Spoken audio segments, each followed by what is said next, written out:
Hi and welcome to week 1 of the yellow grade. In this grade we will be working a lot with the concept of changing levels.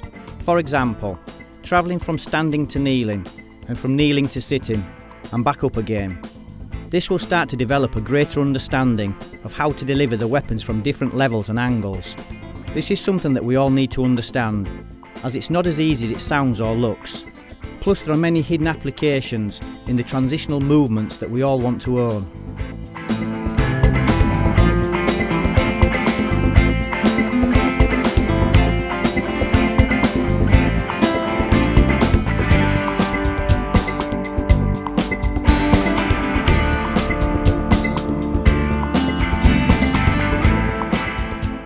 Shadow fighting alone is one aspect of the training, but shadow fighting with a partner is another interesting angle. When we shadow with a partner, the objective is to try and respond to what we see. There are many levels of development within the shadow, as there are within all areas of our training.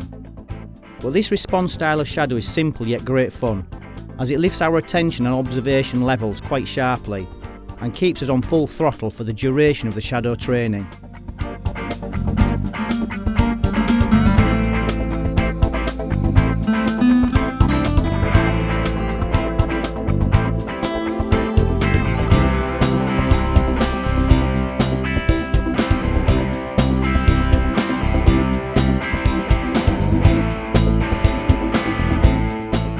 Okay, now we start with the first development of the yellow grade, changing levels.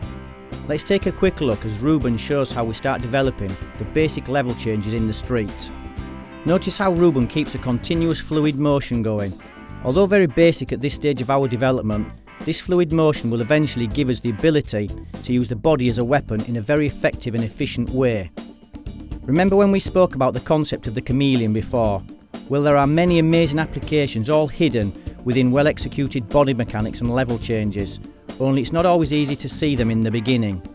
Well, that's the reason why we're all training, right? To improve our ability and discover new things that people have never really seen before or don't quite understand to the full potential.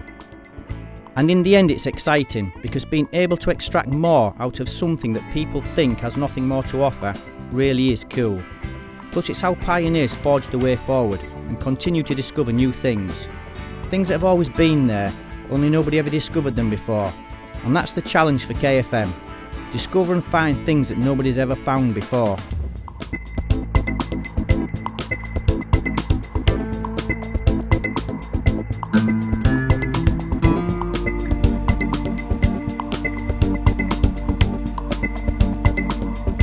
Now our opponent starts working us through the basic level changes and calls one of the simple weapons.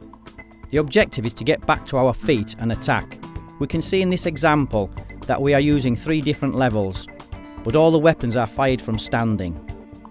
This is designed to program the brain to try and get back to our feet as fast as possible should we ever hit the ground by mistake. Obviously this will evolve in time as we continue to develop our striking abilities in all levels, including the ones we have not touched upon yet. But as always, we need to start somewhere, and that somewhere is in the beginning.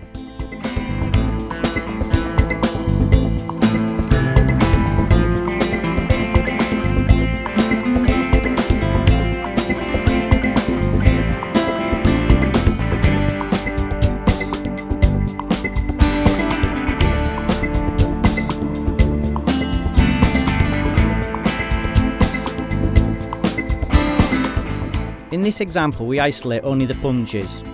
Watch as Ruben travels through the 3 levels that we are concentrating on at the moment. But notice how he is constantly fighting to get back to his feet.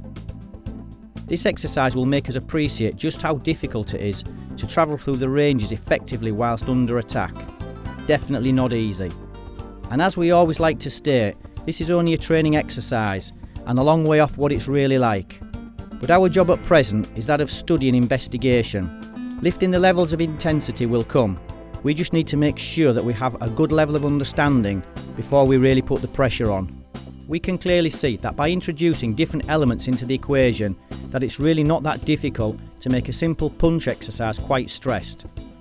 As we all know by now, this is our job, to be constantly trying to extract more out of a simple thing. Always pushing to develop new abilities and constantly jumping out of our comfort zone. This is the only way we can push our own personal boundaries and achieve new levels of understanding.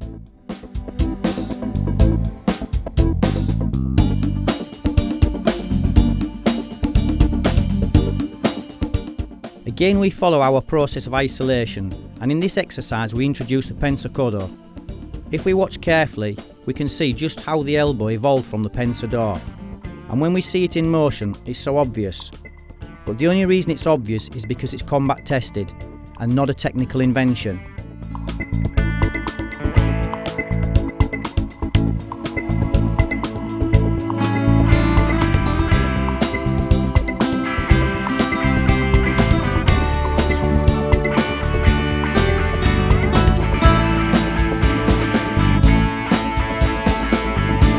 By making the predator travel up and down through the different levels creates stress.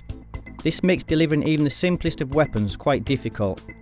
And each day of our training we start to value just how important it is to step out of our comfort zones and dance with danger. This place of stress will push our action-reaction abilities to the limit, but at the same time will help us to survive and feel a little more able in this crazy and unpredictable environment.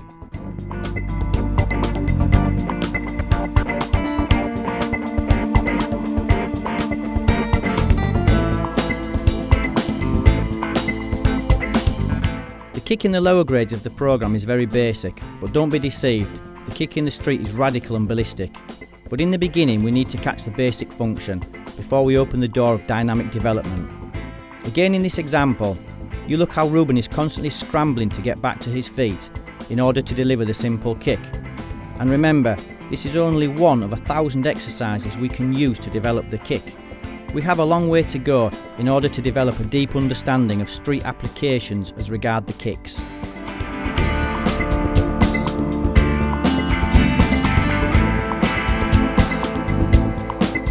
The pence attack is a true evolution of instinct.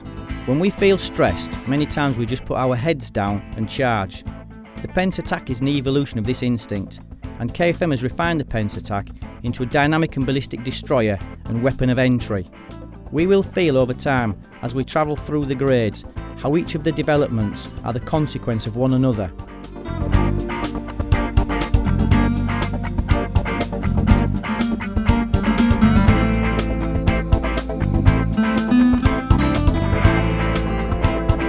We have been developing the 3 levels in this first class: standing, kneeling and sitting. Now in this particular exercise we focus on developing from kneeling. We isolate and develop the kneeling, thus teaching us how to move around in this level, plus all the associated problems. Note, we are not striking from this level yet, but obviously we will be. But at this moment we just need to focus on getting up and down and how to move around a little.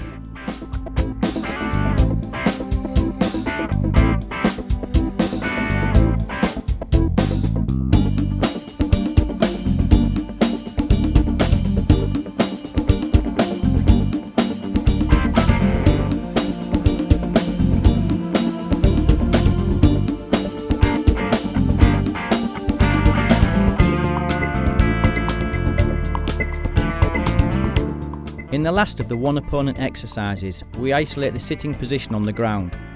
All these areas have awesome potential, and this is our goal, to understand how all of these areas work. We will discover amazing things together across the course of the Urban X programme. Things that sometimes will seem obvious and others that the mind may struggle to understand in the beginning. But little by little is the way, and we need to make sure we enjoy the journey.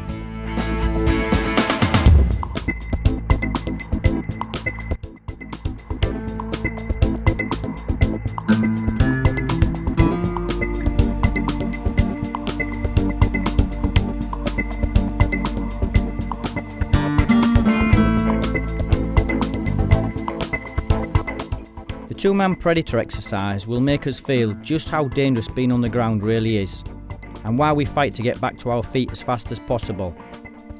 Fighting with one person from our knees is a thing, but fighting with 2 people who are both standing is a completely different ball game, and one that doesn't have good odds.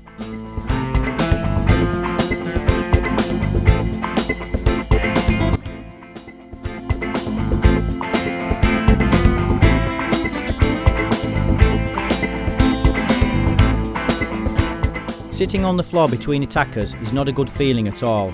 There are too many weapons directed straight at us, and all have the potential to do us great harm. Grabbing hold of an attacker starts to become very instinctive, and we will feel that it's not just words. It is something that we will all feel, because the instinct tries to find a way out, and grabbing hold of one of the attackers in an effort to take out one of the assailants is something that even the most naive will try to do. Okay, till next week, train hard and train intelligent. No medals for stupidity.